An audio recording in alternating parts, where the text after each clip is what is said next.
Good morning, friends. I hope you're doing really well. This is Tracy Brown, and our team and I of non-diet dietitians provide trauma-informed care so you can feel safer in your own skin. All right, so this week we're talking about how we get our needs met. And for those of us with histories with food and body image and disorder eating, all those things, maybe you found since you watched the last video that, gosh, I do try to meet all kinds of needs through food, and then I never end up satisfied. And that is definitely a part of like the getting needs cycle. And we're going to talk about that at the end of the video. So what have you discovered? Have you discovered that you push away your needs with over-exercise and restricting? Have you discovered that, like, oh, I'm trying to meet a need for, let's say, care through food because, gosh, when, I eat, whether I'm hungry or not, the way I eat and how I eat and the experience in which I do it kind of makes me feel like that, I know what to expect and I know how I'm going to feel. And so when you think about those descriptions, what you're discovering is like, oh, there's this need in me that needs things for me to have expectancy and to know what to predict and what to expect at all times. And if you go a little deeper than that, it's like, oh, there's something in me that's really afraid of not controlling circumstances. And there's an obvious function for that only you can know in your history, of course. And so when we think about basic needs, we think about food and water and oxygen and shelter and sleep. If you don't have those 5 things, eventually your body is going to deteriorate and be non-existent, right? It takes time for that to happen, but it will happen over time, whether quickly or slowly.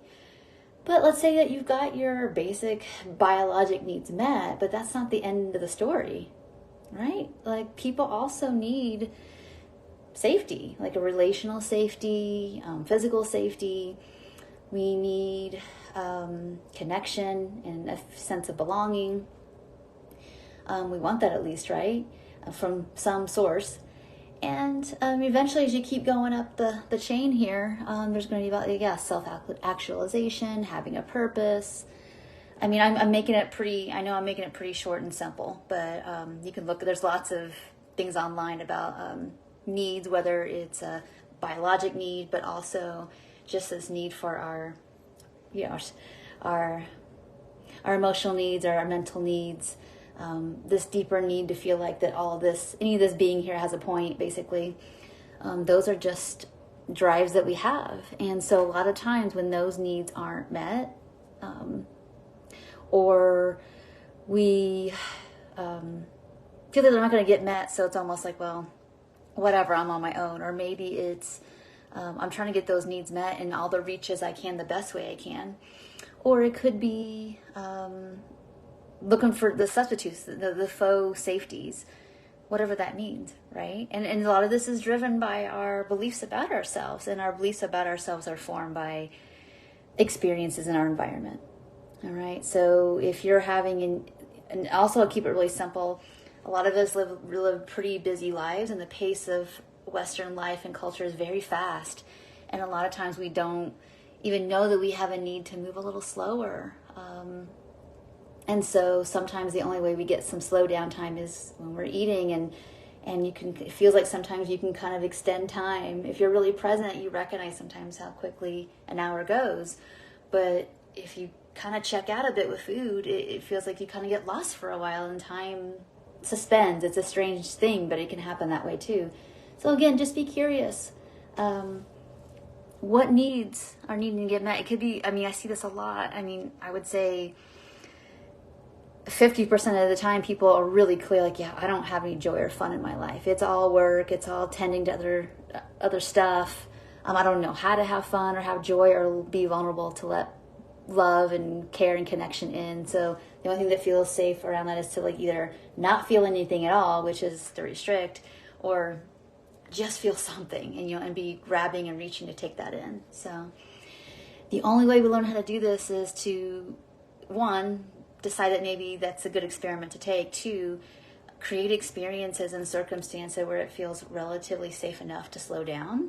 Sometimes we don't get that unless we get co-regulation, to have a new experience, like, wow, between me and my friend, or somebody you trust, or a professional, like, we practice for an hour just being and witnessing what's happening versus trying to make something hurry up and happen.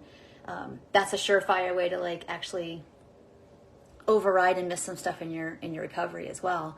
So it's just really important to like create some experiences where you have to slow down so you can start to see the next step. What do I need, and how do I get clear about that? And once I get clear about that, how do I get it and feel safe? And then once there's some safety with reaching, then like how do I take this in and keep it and not feel like the experience of it is like the bad old days where it felt like a threat. And so that's the process of it. And you know, we can't always do that by ourselves either. So I hope you enjoyed this series. Thank you for everybody who's watching live, and those who are watching the replay.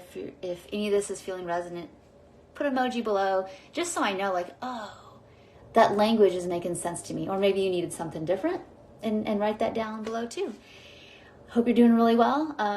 Those of you who are on my email list, I have some surprises on the list as of Friday. That'll be the 17th. So if you're not on my email list, you might want to, I'll put the link for that if you're interested to get those emails. But usually in November, I do something fun for people who just are supporting me, to be honest, you know. So look forward to you getting that and sending me a reply back from that as well. So thanks so much for watching. I'll see you in next week's videos. Bye for now.